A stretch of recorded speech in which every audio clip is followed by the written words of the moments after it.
Hello everyone, ಇದೊಂದು short video ಆಗಿರುತ್ತೆ. ಯಾರೆಲ್ಲ ನೋ ಕಾಂಟ್ಯಾಕ್ಟ್ ಸಿಚುಯೇಷನಲ್ಲಿ ಇದ್ದೀರಾ, ಸಪ್ರೇಷನಲ್ಲಿ ಇದ್ದೀರಾ, ಅವರಿಗೋಸ್ಕರ ಈ ಒಂದು ರೀಡಿಂಗ್. ನಿಮ್ಮ ಪರ್ಸನ್ ಅವರ ಕರೆಂಟ್ ಎನರ್ಜೀಸ್ ಏನಿದೆ. Okay, the hangman, the word. Okay, ace of cups. Yes, ಇಲ್ಲಿ ನಿಮ್ಮ ಪರ್ಸನ್ ಇದೆ ನೋ ಕಾಂಟ್ಯಾಕ್ಟ್ ಸಿಚುಯೇಷನಲ್ಲಿ ಇದ್ದವರಿಗೆ ನಿಮ್ಮ ಪರ್ಸನ್ ಎಲ್ಲೋ ಒಂದು ಕಡೆ ನಿಮ್ಮನ್ನು ಮತ್ತೆ ಕಾಂಟ್ಯಾಕ್ಟ್ ಮಾಡುವಂಥ ಚಾನ್ಸಸ್ ಇಲ್ಲಿ ಕಾಣಿಸ್ತಾ ಇದೆ. ಈ ಮಂತ್ ಎಂಡ್ ಅಥವಾ ನೆಕ್ಸ್ಟ್ ಮಂತ್ ಎಂಡ್ ಒಳಗಡೆ ಇದು ನಿಮ್ಮ ಪರ್ಸನ್ ಮತ್ತೆ ನಿಮ್ಮ ಜೊತೆ ಮಾತುಕತೆ ಮಾಡಲಿಕ್ಕೆ ಅಥವಾ ಮಾತಾಡಬೇಕು ಅಂತ ಹೇಳ್ಬಿಟ್ಟು ಎಲ್ಲೋ ಒಂದು ಕಡೆ ಅವ್ರು ಪ್ಲ್ಯಾನ್ ಮಾಡ್ತಾ ಇದ್ದಾರೆ.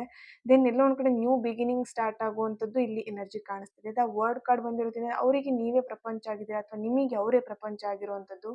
ಓಕೆ, ಸಮಥಿಂಗ್ ಇಲ್ಲಿ ಪಾಸಿಟಿವ್ ವೈಬ್ಸ್ ಸಿಗ್ತಾ ಇದೆ ನನಗೆ ನಿಮ್ಮ ಒಂದು ವಿಷಯದಲ್ಲಿ. ಓಕೆ, ನೋ ಕಾಂಟ್ಯಾಕ್ಟ್ ಸಿಚುಯೇಷನಲ್ಲಿ ಯಾರಿದ್ದೀರಾ ಇಲ್ಲಿ ಮತ್ತೆ ಇವ್ರ ಮಧ್ಯೆ ಒಂದು ಕಮ್ಯುನಿಕೇಷನ್ ಬಿಲ್ಡ್ ಆಗುವಂಥದ್ದು, ಮತ್ತೆ ರಿಯೂನಿಯನ್ ಆಗುವಂಥ ಚಾನ್ಸಸ್ ಇಲ್ಲಿ ಕಾಣಿಸ್ತಾ ಇದೆ. Thank you so much.